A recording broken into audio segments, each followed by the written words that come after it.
আমি যেতিয়া মহাবিদ্যালয়লৈ ওলাই আহোঁ ঘৰৰ পৰা মহাবিদ্যালয়ৰ সাজযোৰ পিন্ধি মহাবিদ্যালয়ৰ পোছাকযোৰ পৰিধান কৰি তেতিয়া সকলোৱে একদম তুলুঙিয়াৰ পৰা যদি আপুনি আৰম্ভ কৰে আমাৰ খৰাগাৰ পৰা যদি আৰম্ভ কৰে বৰঘোলা এইপিনে কাকৈজানা শীতল চুক্তিত এই অভয়পুৰী মহাবিদ্যালয় যদি পোছাকযোৰ পিন্ধা ছাত্ৰ বা ছাত্ৰী বা ল'ৰা বা ছোৱালীক দেখে তেতিয়াহ'লে সকলোৱে কয় এইজন অভয়পুৰী মহাবিদ্যালয়ৰ ছাত্ৰ বা ছাত্ৰী। সেইখিনি ক্ষেত্ৰত আমাৰ এটা গধুৰ দায়িত্ব থাকে।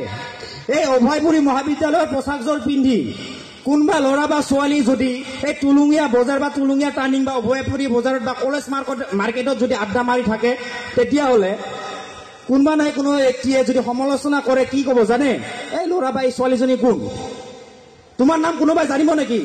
মোৰ নাম কোনোবাই জানিব নেকি? তুলুঙীয়া বজাৰত কোনেও নাজানে। কিন্তু তুমি যে অভয়পুৰী মহাবিদ্যালয়ৰ ড্ৰেছ পৰিধান কৰিছা, অভয়পুৰী মহাবিদ্যালয়ৰ পোছাক পৰিধান কৰিছা, তাতে চিনি পাব। তোমাৰ নামটো নকয়, হে এইটো অভয়পুৰী মহাবিদ্যালয়ৰ ছাত্ৰ, অভয়পুৰী কলেজৰ ছাত্ৰ। গতিকে তোমাৰ লগত অভয়পুৰী মহাবিদ্যালয়ৰ নাম জড়িত হৈ আছে। গতিকে অনুৰোধ জনাইছো, আমি যেতিয়া মহাবিদ্যালয়ত অধ্যয়ন কৰি আছো মহাবিদ্যালয়ৰ পোছাকযোৰ পৰিধান কৰাৰ উপৰিও আমি যিকোনো ক্ষেত্ৰত মহাবিদ্যালয়খনৰ নাম যাতে আমাৰ কাৰণে কোনোপধ্যে হানি হ'ব নোৱাৰে, বিঘিনি হ'ব নোৱাৰে, এইটো কথা সকলো ছাত্ৰ ছাত্ৰী আমি মনত ৰখাৰ দৰকাৰ।